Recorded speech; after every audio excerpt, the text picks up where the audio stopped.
네, 안녕하세요. 송승환입니다.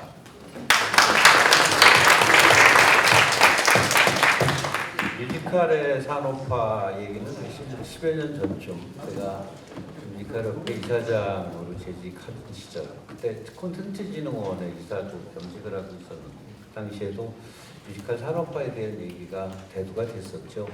근데 그때는 지금처럼 공론화되지는 못하고 문체부의 담당 공무원분들과 얘기를 나누고 또 컨진원에서 이 문제를 얘기를 나누고 그렇게 공론화되지 못한 가운데 시작만 됐던 것 같습니다.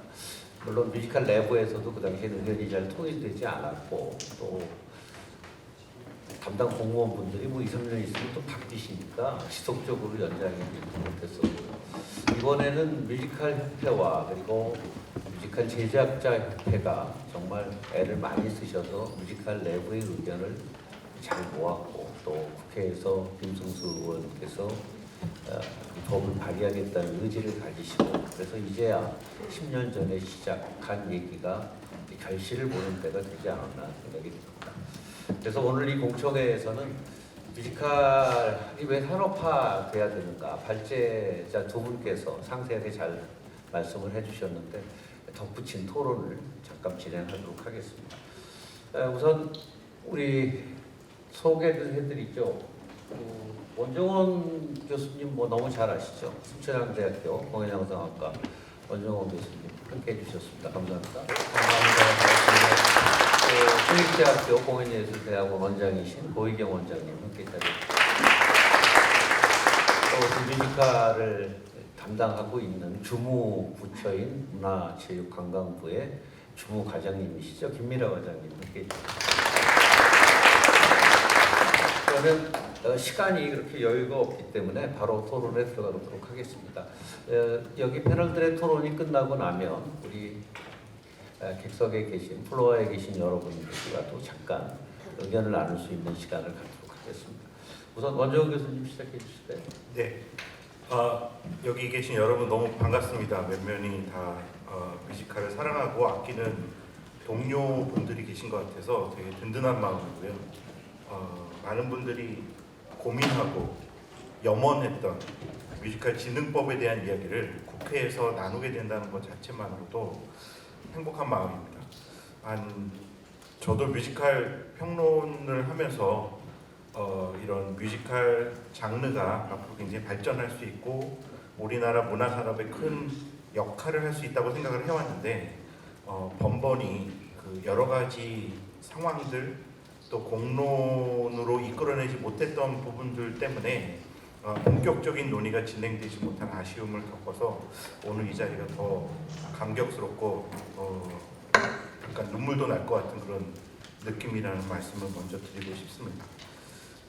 요즘 앞서 두 분의 발제자께서 말씀해 주셨지만 우리나라의 뮤지컬 산업의 성장에 대해서는 따로 설명을 드리지 않더라도 여기 계시는 관계자 여러분 혹은 프레스에서 오신 여러 기자, 저널리스트 분들 그리고 또 혹시 뮤지컬 분야가 그냥 관심 있어서 오신 분들이라도 공감하실 수 있을 거라고 생각을 합니다. 지난 2021년 팬데믹이 막 시작이 됐을 때요. 뉴욕타임스에서는 세계에서 유일하게 오페라 유령이 살고 있는 나라가 대한민국이라는 기사를 대서특필을 하기도 했었습니다. 놀랐죠? 브로드웨이보다 더 뜨거운 시장이라는 이야기를 하는 기사도 등장을 하기도 했었습니다. 전 세계에서 각광을 받았고요. 그 많은 시선들이 우리나라 뮤지컬 산업으로 집중이 되어 있었습니다.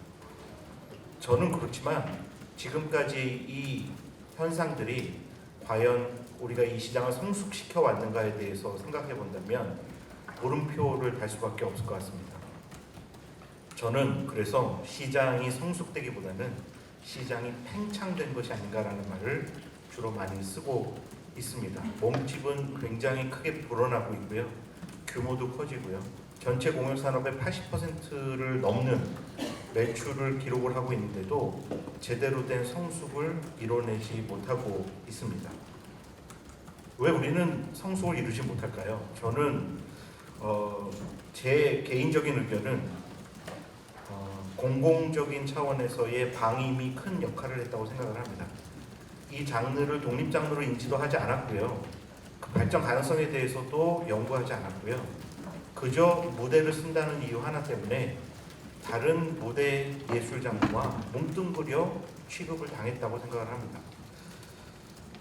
저는 개인적으로 아무래도 대학에 있고 평론을 하다 보니까요, 가끔 심판자 역할을 해야 될 때가 많습니다.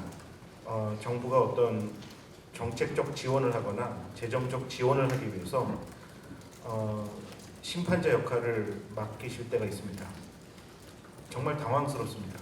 같은 무대 예술 장르지만 연극 예술 장르는 그 예산을 들였을 때 정말 행복하게 공연을 올리시는데요, 뮤지컬 산업 장르 부분에 계신 분들은 화를 내십니다.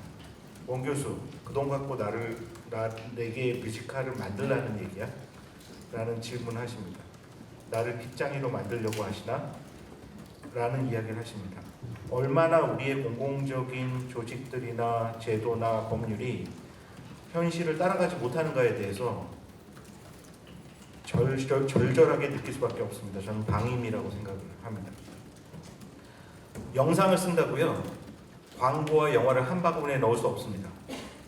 무대를 쓴다고 뮤지컬과 다른 무대 예술 장르를 한 바구니에 넣을 수 없습니다.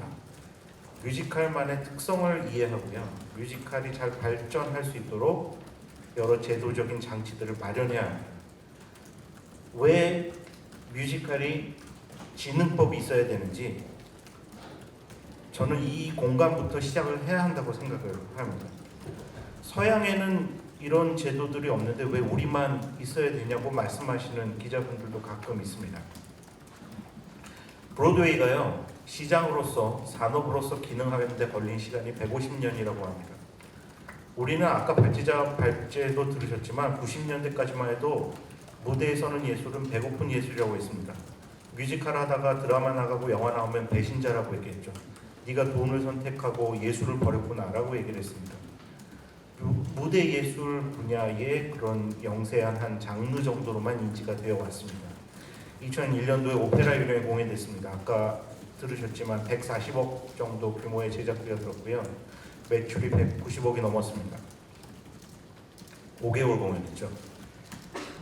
이 장르가 어떤 특성을 갖고 있는지 우리 인지하게 됐고요. 그 이후에 수많은 공연들이 우리나라에 등장을 했습니다. 아까 그래프 보신 것처럼 지금 보복 소비까지 경향이 등장을 하고 있습니다. 코로나 팬데믹이 어느 정도 우리 주변에 많이 익숙하게 자리매김하는 이래에 지금 우리 폭발적인 성장세는 약 4,500억 시장으로 올해의 규모를 가늠하게 될 것으로 예상이 되어지고 있습니다.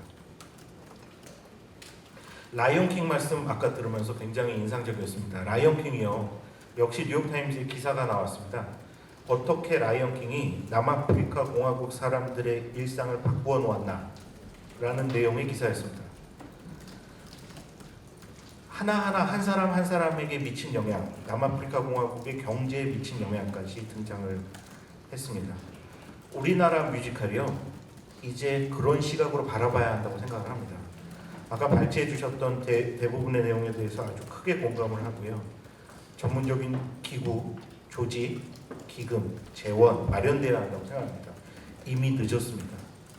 이미 한참 늦었습니다.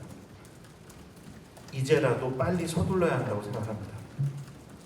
오늘 이 자리에 계신 연출가, 작가 겸 연출가이신 조광아 연출이 예전에 시상식 때 하셨던 얘기가 생각이 납니다. 창작 뮤지컬 한 편 만드는데요, 독립운동하는 것 같다고 얘기했습니다.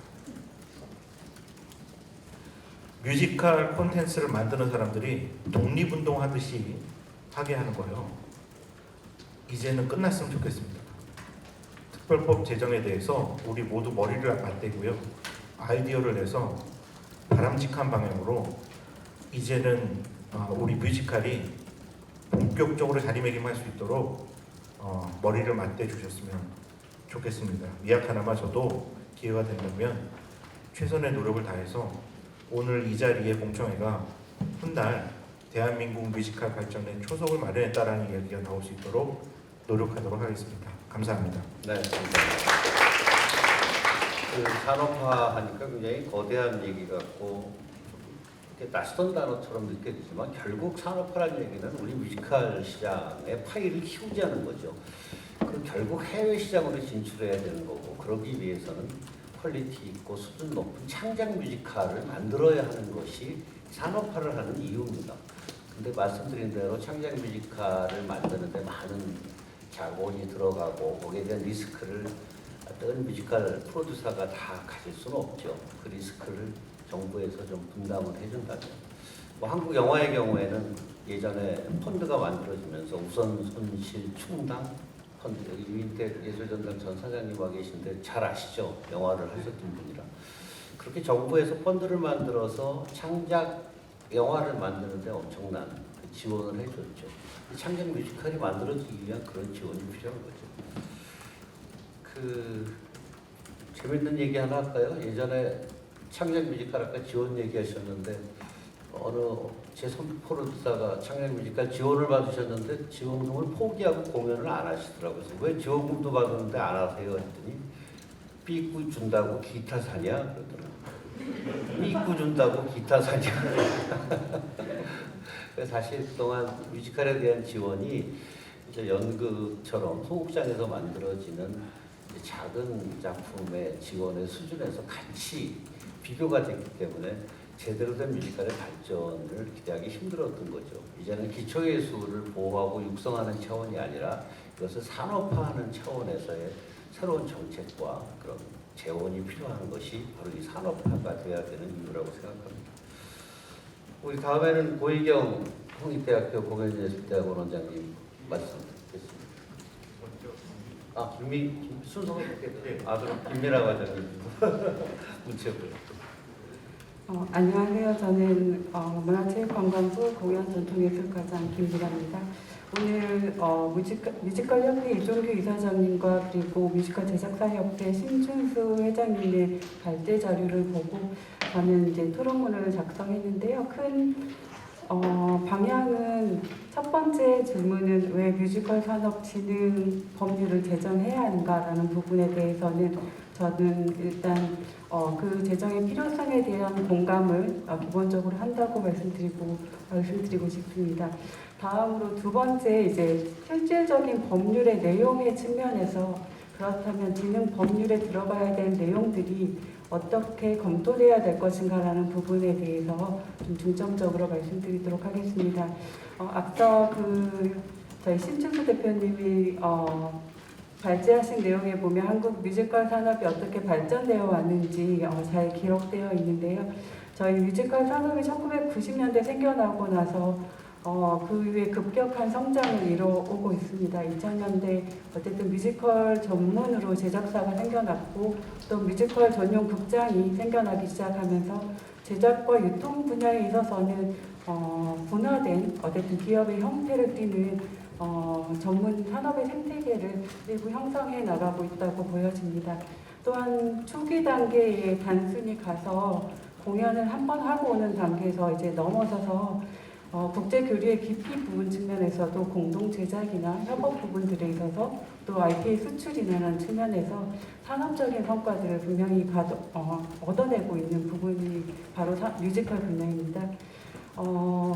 그런데 이 뮤지컬이 아니라 뮤지컬 산업의 생태계의 구조적인 측면에서 한번 잘 뜯어보면 창작과 제작 그리고 유통 그리고 모든 그 전 과정에 있어서 산업 생태계가 정말로 가치 사슬간에 서로 부가가치를 창출해내고 있는가라는 부분에 있어서는 조금 더 진전된 형태의 발전이 좀 필요해 보입니다. 특히나 제작 부분에 있어서 여전히 이제 뮤지컬 전용 제작하시는 분들이 여전히 있으시지만 한편으로는 연극이나 다양한 다른 장르를 제작하는 제작사들이 같이 하는 경우들이 많이 있고요. 뮤지컬 전용 극장이 저희 뮤지컬 협회 기준으로 27곳 정도 전국에 주요 극장이 있다고 하는데요. 그 외 전체 이제 공연장에서 보면 대극장을 중심으로 뮤지컬은 또 이루어지고 있습니다. 이 말씀을 드리는 이유는 제작이나 유통 부분에 있어서 여전히 공연 시장이라는 전체 시장 안에 뮤지컬이 자리매김을 하고 있는 부분이어서 이 공연 시장 전체 측면에서 뮤지컬 산업을 어떻게 분류해낼 것인가, 이 산업을 키워내야 할 대상으로 뮤지컬 산업을 어떻게 볼 것인가라는 부분들이 반드시 검토돼야 될 부분 중에 하나라고 생각합니다. 그럼에도 불구하고 국가가 산업을 진흥하는 가장 큰 이유는 경제적 혜택을 가져오기 때문입니다. 앞서 이제 이종규 대표님께서 보고하신 자료에서 나타났듯이 뮤지컬 산업 자체는 정말 매출의 측면에서 급격한 성장을 이루고 있고요. 공연 시장에서 유료 티켓 시장에서 60에서 70, 최근에는 80%까지 시장적인 매출액의 성장을 보이고 있습니다. 고용 측면에 있어서도 저희가 뮤지컬 산업만 따로 고용 유발 기술을 하진 않지만 공연 시장 자체가 고용 친화적인 산업의 구조에 있습니다. 다른 제가 기억하기에 한 22.9명 정도의 고용 유발 기수가 있는 걸로 알고 있고요. 예술 산업 전체에서 가장 높은 수치입니다.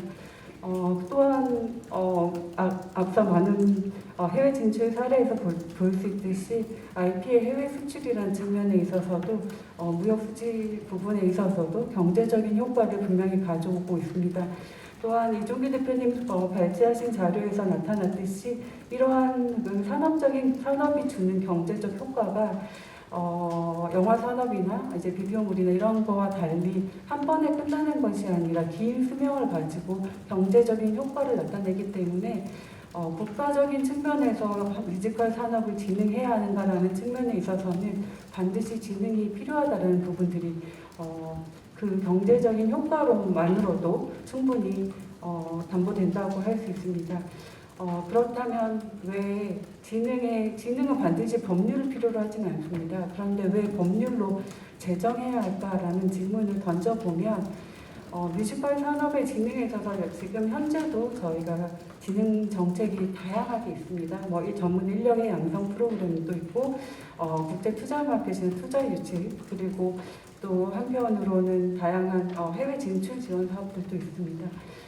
하지만 이제 법에 근거해야 되는 부분들이 반드시 있을 수 있습니다. 저희가 앞서 제가 제작과 유통 과정에 있어서 산업의 부분에 대한 얘기를 했는데요. 산업의 실태 조사를 하기 위한 부분은 사실 사업체의 대상으로 정확한 산업의 규모를 실태를 확인해야 되는 부분들이 있습니다.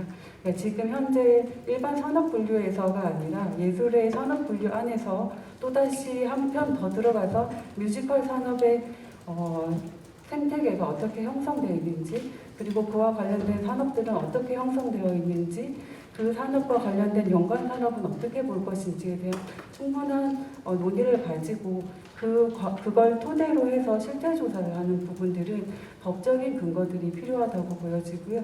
특히 이종규 대표님이 가장 크게 중요하게 여겼던 진흥 체계와 관련된 진흥위원회의 구성이나 진흥 기금을 만드는 일, 이런 부분들은 법적인 설치 근거 없이는 사실 하기 어려운 부분들입니다.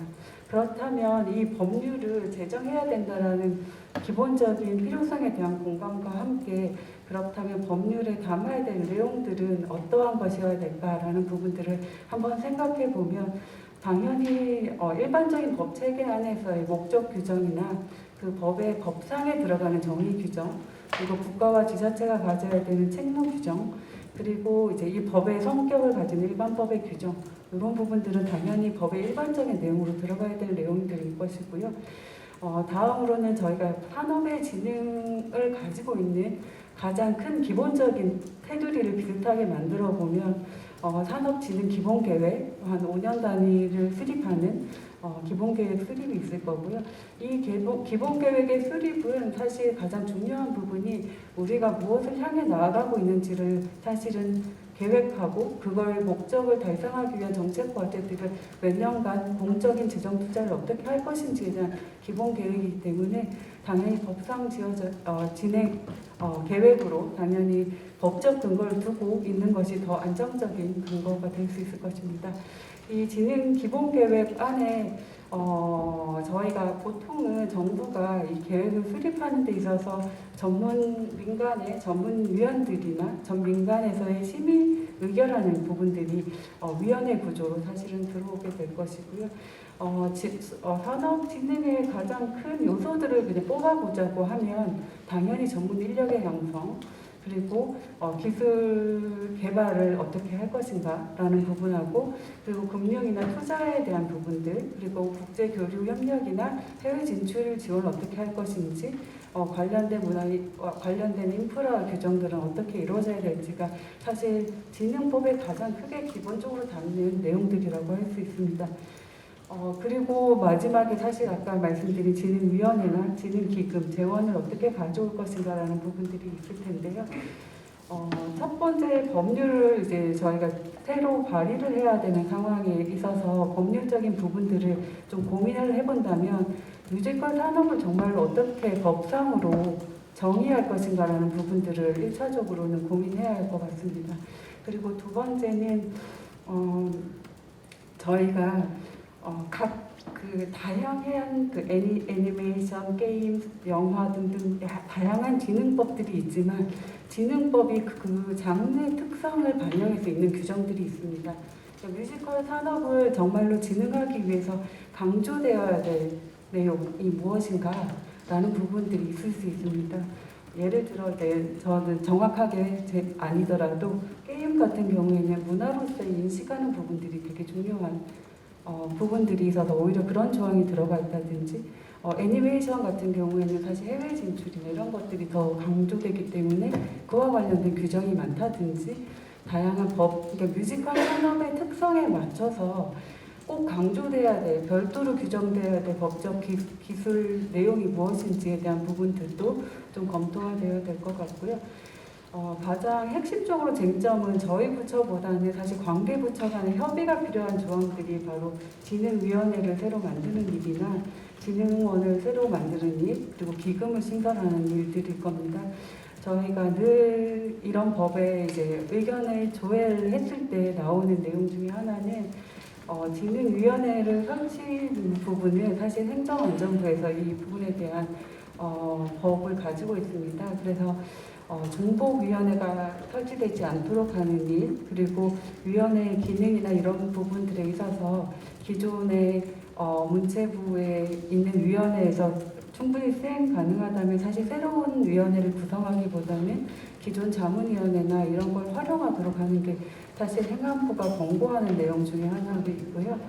저희가 사실 진흥원을 새로 만들겠다라고 하는 부분들은 진흥원은 사실 이제 하나의 법의 근거를 둔 특수법인으로서 어쨌든 공공기관의 성격을 가지게 될 것인데, 이 공공기관의 설치에 대한 부분들은 또 기재부 부분들이 기획재정부에서 좀 엄격하게 보는 부분들이 또 있습니다.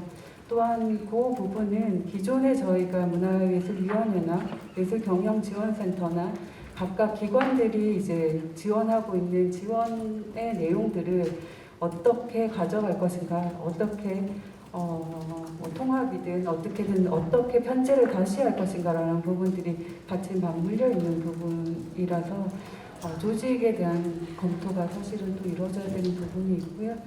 기금의 신설 부분들 또한 사실은 새로운 기금 신설에 대해서는 기재부가 되게 엄격한 신설 요건들을 가지고 검토하고 있습니다.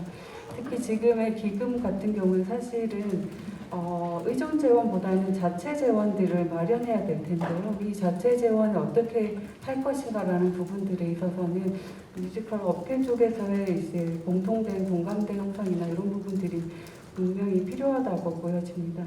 제가 문체부이지만 저희가 관계부처 이야기를 하는 이유는 법을 제정하기 위해서는 당연히 부처 간의 협의라는 게, 이견이라는 게 없어야 되기 때문에 말씀드리는 거고요. 우리가 법을 꼭 만드는 게 우선적이겠다라는 부분이면 사실은 기존에 쟁점되는 부분들을 어떻게 가져갈 것인가라는 부분에 있어서 전략적 선택이 좀 필요할 수도 있겠다라는 생각이 듭니다. 좀 마지막으로 제가 길게 했는지 잘 모르겠습니다만 마지막으로 말씀드리는 것은 아까 해외 사례에서 미국이나 영국 사례 같은 경우는 사실 시장에 맡겨서 사실은 엔터테인먼트 산업이든 기본적으로 저작권과 세계 혜택, 태세 혜택 정도를 통해서 시장이 발전하는 형태를 가져오고 있지만 또 독일이나 이제 뭐 유럽의 이제 국가주의가 강한 나라들은 기초예술에 대한 국가적인 지원들을 기본적으로 합니다. 근데 우리나라 한국의 현실에 있어서 산업진흥은 국가가 좀 주도해온 역사적인 발전들이 있고요. 그 과정에 당연히 이제 저희 뮤지컬 산업도 그 과정 안에서 논의되어야 되지 않을까라는 생각을 합니다. 저는 오늘 이 자리가 어쨌든 긴 뮤지컬 산업이나 뮤지컬 산업의 역사 속에서 의미 있는 자리가 될 것이라고 믿습니다. 감사합니다. 네, 아무래도 제 뮤지컬계에 있는 사람들보다는 법과 행정을 잘 아시는 공무원의 입장에서 여러 가지 우려도 말씀해 주셨는데 물론 험난하겠죠. 아까 김성수 의원님께서도 앞으로 고비가 많을 거라는 얘기 하셨죠. 그래서 행안부하고도 협의가 돼야 되고 또 기재부하고도 협의가 돼야 되고 그러나 어쨌든 주무관청인 문체부에서 뮤지컬을 산업화하는 것에 대해서 큰 뜻에서 동의하고 계시다는 것으로 이해하고 앞으로 그런 부처 간의 협체에서 협의 과정에서 문체부가 저희의 큰 힘이 돼주고 한 편이 돼주실 거로 믿겠습니다. 그래도 되겠습니까? 네, 감사합니다. 자, 다음은 우리 홍대 공연예술대학원 원장이신 고 원장님 말씀 듣겠습니다. 예, 안녕하세요. 고희경입니다. 제가 원래 순서가 2번째였는데 왜 3번째로 됐을까? 어떻게 보면 제 토론문은 굉장히 원칙적인, 근본적인 이야기를 하고 있는데 왜 저를 야지하게 배치했을까라고 생각했는데 사실 김미라 과장님 발제를 들으면서 왜 그랬구나라는 걸 다시 이해하게 됐습니다. 지금 굉장히 중요한 법적인 체계나 지원 체계나 앞으로 해야 될 그런 구체적인 그 현안들에 대해서 말씀을 주실 때 그 베이직에 뭐가 깔려 있었냐면 뮤지컬 산업의 특성이 뭐냐, 뮤지컬이 뭐냐, 뮤지컬을 뭐라고 부를 거냐라는 것들이 사실상 그 산업 체계 안에서 또는 생태계 안에서 규정이 되어야 한다라는 그 어떤 근본적인 질문을 깔고 있었습니다. 사실은 뭐 너무나 여러분들이 잘 아는 그 시지만은 김춘수의 꽃이라는 시를 생각해 보면 내가 그의 이름을 불러주기 전에 그는 다만 하나의 몸짓에 지나지 않았다. 뮤지컬은 공식적으로 뮤지컬이라고 법적인 그 이름을 부여받은 게 지금 1년이 되지 않습니다. 제가 찾아보니까 2013년에 그러니까 정부가 공식적으로 문화융성 5대 과정 가서 뮤지컬이라는 이름을 처음 불렀어요. 그리고 나서 14년에 창작 한국문화예술위원회가 하는 창작산실에서 창작 뮤지컬 지원 분야라는 것이 연극에서 분리되었습니다. 그러니까 공식적으로 한국의 법체계 안에서 이름을 불러본 것이 처음이고 실제로 공식 법안에서는 올해 2월에 이제 공연법 안에 들어간 뮤지컬이라는 이름이 처음이고요. 또 한 가지 흥미로운 것은 그 공연법이라든지 여러 문화예술법 안에 있는 그 이름들이 되게 이제 우리 말하자면 한국어, 그러니까 우리 토속어, 그러니까 한국어적인 표현을 가지고 있는 뮤지컬이라는 그러니까 영어적인 표현. 사실 어떻게 보면 뮤지컬이라는 말도 영어식으로 보면 영국에서도 또는 미국에서도 처음에는 뮤지컬 코미디, 뮤지컬 티어터 이런 식으로 쓰다가 이것이 장르적으로 안정되면서 뒤에 붙어있던 극이라든가 코미디라든가 이런 것들이 떨어지면서 그냥 뮤지컬이라는 하나의 장르로 이렇게 정착이 됐습니다. 사실은 그래서 이게 무슨 이야기야? 라고 하시겠지만 우리가 정말 뮤지컬이라는 이름을 공식적으로 부르기 시작하면서 다시 한번 뮤지컬이 무엇일까? 우리는 뮤지컬 산업에서 무슨 일을 하고 있었으며 뮤지컬이라는 장르는 누가 종사하고 있으며 관계자는 무엇이며 하는 일은 무엇일까? 앞으로 무슨 과제를 가질 수 있을까라는 문제를 다시 한번 아주 처음부터 이 이름이 무엇이길래 이 이름이 가지는 힘이 무엇이길래 또 그 가치가 무엇이길래 라는 문제를 생각해 봐야 되지 않을까라는 질문을 저는 사실 토론문을 이제 했는데요. 왜냐하면 첫 이제 뮤지컬이라고 정의할 때 얘는 뭐다라고 정의를 해야 되는데 이걸 정의를 어떻게 하지? 제가 막 외국 사전도 찾아보고 또 이렇게 여러 가지 공부를 하는 과정에서 영미권에서조차 이것을 뮤지컬이라고 부르기 시작한 지가 그렇게 오래되지 않았다는 것이죠. 또 한 가지 좀 저의 개인적인 이제 이야기를 하자면, 사실 저는 이제 예술의 전당에서 굉장히 오랫동안 20년 정도 일을 하다가 이제 학교로 오게 되고 뮤지컬 쪽을 특히 이제 이쪽에 오게 되었는데, 90년대 예술의 전당 오페라 극장에서 뮤지컬을 하게 되는 것은 대관조차도 뮤지컬이 아닌 척하면서 대관을 했습니다. 기획은 말할 것도 없고요.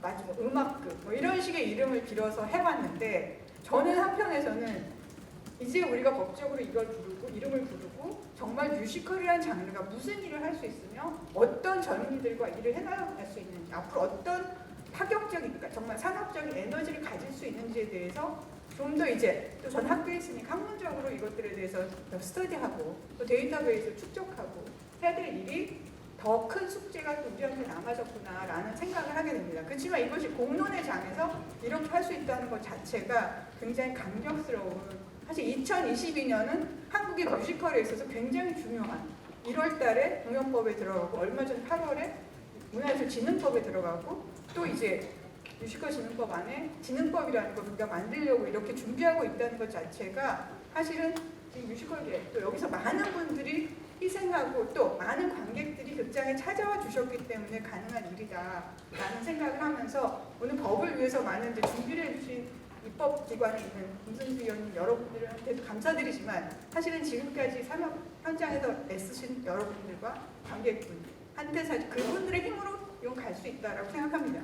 그래서 이제 그런 말씀을 저는 이제 그런 아주 원칙적인 이야기를 하게 되었고요.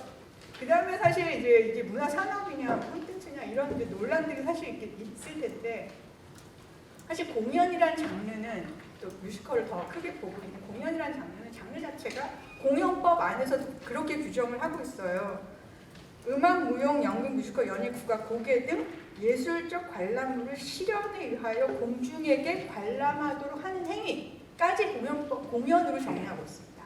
그러니까 뭐냐면 어떤 예술적 관람물을 실현에 의하여 공중에게 관람하도록 하는 행위라는 것은 그 과정 전체, 그리고 그것이 공연하는 무대와 관람객이 존재하지 않는 장르, 그림, 미술이라든지 문학이라든지 이런 것들은 어떤 예술가가 자기 집에서 또는 자기 작업실에서 작업을 하는 것으로서 예술이 완성될 수 있지만, 공연이라는 장르는 그것이 관객이 없고 지금 이 토론회가 성립이 안 되는 것처럼 만약에 관객이 안 계시다면 공연이야말로 그런 장르이고, 얘는 태생적으로 산업적인 장르입니다. 그래서 여기에 관련된 모든 관계자들이 있지 않으면 성립이 안 되는 장르예요. 뮤지컬까지 갈 것도 없이 이미 공연은 그런데 그 중에서도 가장 많은 공중들이 즐기고 관람하는 장르, 대중적인 장르가 뮤지컬. 이것이 가진 산업적인 가치라는 것은 아까 이종비 대표가 충분히 이사장님 말씀하셨지만 그런 여러 가지 산업적인 가능성, 에너지 이런 것들을 가지고 있습니다. 그래서 원천적으로 사실 뮤지컬, 공연이라는 것은 기본적으로 그런 것들을 그러니까 앞에서 하시는 배우뿐만 아니라 그것들을 하기 위한 그 전에 많은 준비, 그리고 그 결과를 보여주는 그 행위, 그 모든 것들, 그것들 준비하는 여기 많은 스태프들이 계신데 이분들이 존재하지 않으면 존재할 수 없는 기본적으로 산업적인 장르다라는 것을 말씀드리고 싶고요. 그래서 그런 독자기 시스템을 하나의 법령체계, 하나의 기구가 지원하게 된다면은 지금까지 저희가 이렇게 굉장히 다양한 차원에서 진행했던 일들이 조금 더 에너지를 가지고 조금 더 집중적인 힘을 가지고 발전해 나갈 수 있지 않을까라는 차원에서 이 공청회가 준비되었다고 생각하고요. 그래서 굉장히 가치 있는 일이라고 생각합니다. 몇 가지 제가 이제 발제문에 말씀드렸지만은 콘텐츠 산업적인 특징이라고 말하면 아까 이제 이종규 이사장님 몇 가지 말씀 주셨는데 조금 더 붙이면 다양한 복제 가능성을 말씀드릴 수 있습니다. 사실 여러분들이 잘 아시는 오페라 유령이라든가 캣츠라든가 레미제라블이라든가 이런 장르들은, 이런 뮤지컬들은 사실 뮤지컬이 굉장히 미국적인 장르이지만 세계 사람들이 뮤지컬을 알게 된 거는 영국의 웨스트엔드에서 만든 이런 작품들입니다. 이 작품들이 왜 세계 사람들이 금방 알게 되었냐면 영어뿐만 아니라 여러 나라 말로 번역해서 하는 글로벌 시장에서 유통하는, 그 세계 막 수출하는 것을 굉장히 중요하게 생각하는 그 작품으로 만들기 시작했어요.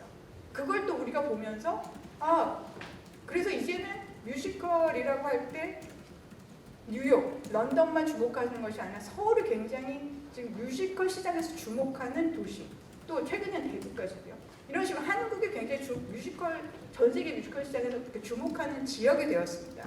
그래서 그것이 가능한 것, 그러니까 정말 수출, 이게 언어 장벽이 있는데 가능할 것이냐, 충분히 가능하다는 것이 이미 뮤지컬에서는 장르적으로 검증이 되었다. 자막이 아니라 다른 방식으로 자국의 언어로 충분히 복제 가능한 장르다라는 말씀 드릴 수가 있겠고요. 그 다음에 이제 최근에 그 플랫폼이 굉장히 다변화되면서 더군다나 우리가 그 팬데믹을 거치면서 굉장히 여러 플랫폼 안에 온라인 스트리밍 통해서 그런 경험들이 또 어떤 세계 어느 나라보다 먼저 경험하게 되면서 이런 경험들이 증발되지 않고 축적될 수 있는 어떤 기구가 있다고 한다면 조금 더 우리가 이것을 주도적으로 발전시켜 나갈 수 있지 않을까 이런 생각을 해봅니다.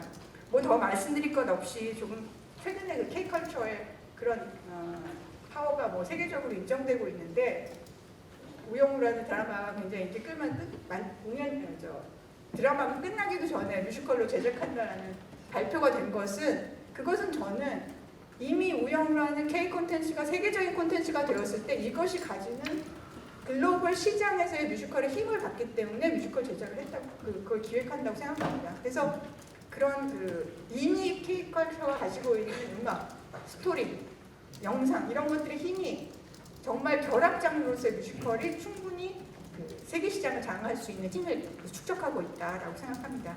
그래서 정말 이제 우리가 뮤지컬이라는 이름을 우리가 공식적으로 법적으로 국회에서 이렇게 부르게 되었는데요.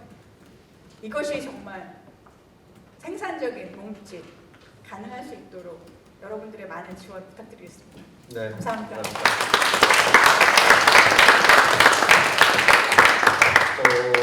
사실 K 콘텐츠 한국 문화가 한류로 시작해서 세계적으로 그 가치를 인정받고 있는 건 부인할 수 없는 사실이겠죠. 그런데 사실 그 규모라는 것에 따지고 보면 다른 제조업에 비해 그 액수, 수출 액수는 사실 작습니다.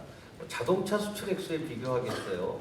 혹은 뭐 휴대폰 판매하는 거에 비교하겠어요? 그러나 그 액수와 비교할 수 없는 어마어마한 부가가치가 있다는 거죠. 대한민국은 수출에 의존할 수밖에 없는 경제 구조를 갖고 있는 나라고, 결국 메이드 인 코리아 제품을 팔아야 하는 나라에서 결국 메이드 인 코리아에 대한 전 세계 소비자들의 신뢰는 결국 K컬처의 덕을 보고 만들어지지 않았나 싶거든요. 그렇게 본다면 지금 우리 한국 뮤지컬의 해외 진출이 그 액수로는 미비하지만 그것이 다른 K-드라마나 K-팝과 마찬가지로 결국은 K-컬처의 이미지로서 국가 브랜드와 대한민국 경제 발전에 이바지할 수 있는 길이 될 거라고 보고요. 또 이렇게 산업화되면서 글로벌 시장을 개척하기 위한 창작 뮤지컬들이 이제 제대로 규모 있는 예산을 가지고 어느 한두 제작자가 리스크를 지는 것이 아니라 정부의 정책과 지원하에 만들어진다면 곧 K-팝과 K-드라마 같은 K-뮤지컬의 대박도 곧 일어날 수 있지 않을까 하는 기대를 해봅니다. 여러분 수고 많으셨습니다. 감사합니다.